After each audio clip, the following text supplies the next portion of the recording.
The Chivalry 2 player population has been in a very healthy state recently, especially with the free weekend and Epic's game sale.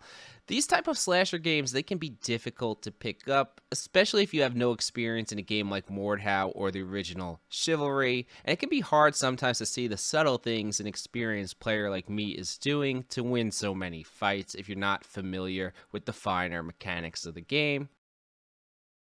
And I got a comment from Angel's viewer Boo asking how I hit 98% of my swings, but when he plays, he gets blocked 98% of the time, and if I could make a tutorial. I'm Strider the Champ, and today's video goes out to Boo, and I'll go over 3 offensive mechanics that help me to win the majority of my fights: feinting, swing manipulation, and offensive footwork.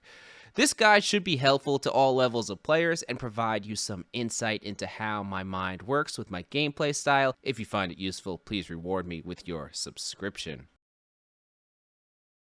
The first concept we're going to use is called feinting, where we trick our opponents into releasing their block or attempting to counter our initial swing.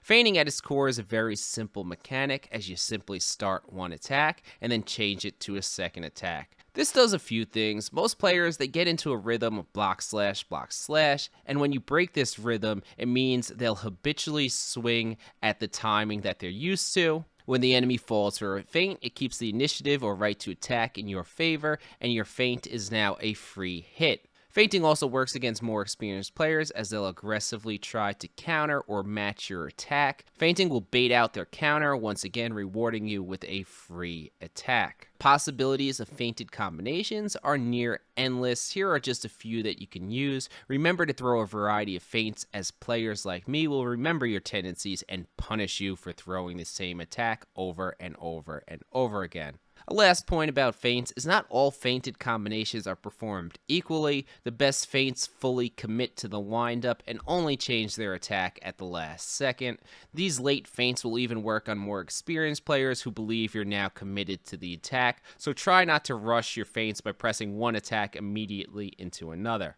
Bonus tip about feinting: feints can help you to close the distance on an enemy or recover from a sure miss. If you're too far away from your opponent and begin an attack that will surely miss, you can feint this into a heavy attack while moving towards the enemy. You can close a great amount of distance with this method. Feinting your way into attack range is also a great strategy when fighting longer weapons, as many players will respect the animation and hold their block.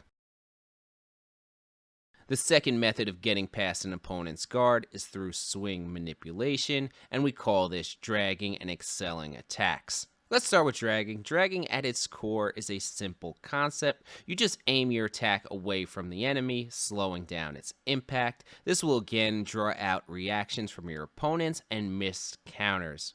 To drag, simply pull your mouse or controller away from the enemy. This concept works best with heavy attacks. A point I want to make, especially for team objective mode, is it's generally a bad idea to do a wild, super exaggerated drag, as you are then prone to being gambled by third parties and flinched. A subtle drag where you move your mouse just an inch or two generally is sufficient to pass the guard of most players.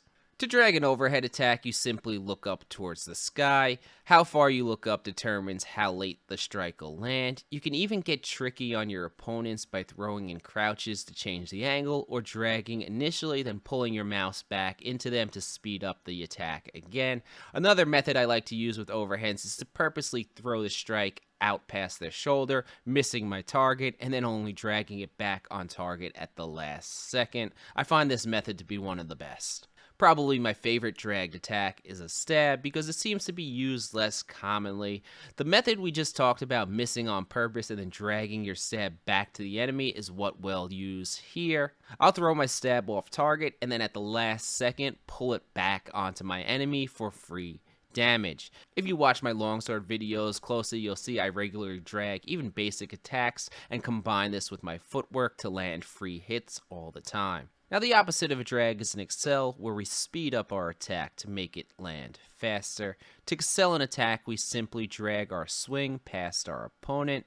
Excels work great when both opponents throw a strike at a similar time, and you need to make sure yours lands first. They also work great with fast weapons such as the longsword or war club as slash counters.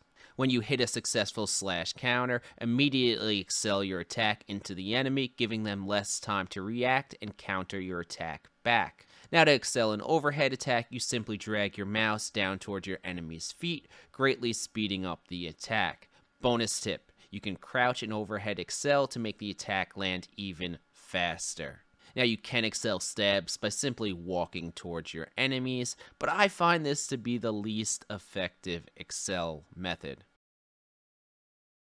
Now on to what I would say is the hardest and most complex topic, footwork, and moving my feet to weave between enemies for multi-kills is, I think, one of the things I do best as a player. So let's talk about some very basic footwork that'll help you to bypass your opponent's defenses, and I saved this topic for last because we'll need to use our feints and drags along with our footwork to maximize our killing potential.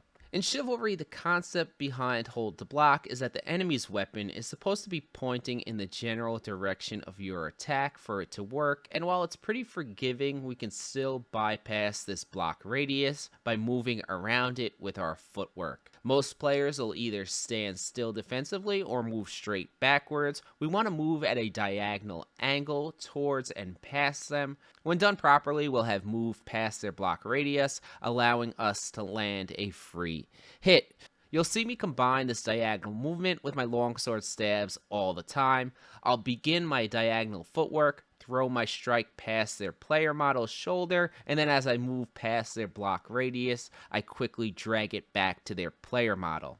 This combines our footwork with our aforementioned concept of dragging. I can use the same concept with feints. I begin my footwork while throwing an overhead strike, and while moving past my enemy, I can change the attack into a slash and then drag it right into my opponent's back for free damage. That's it for me, guys. Remember to look for these techniques in my gameplay videos and then begin to add them to your own toolset. Subscribe to the channel, follow on Twitch. Champ out.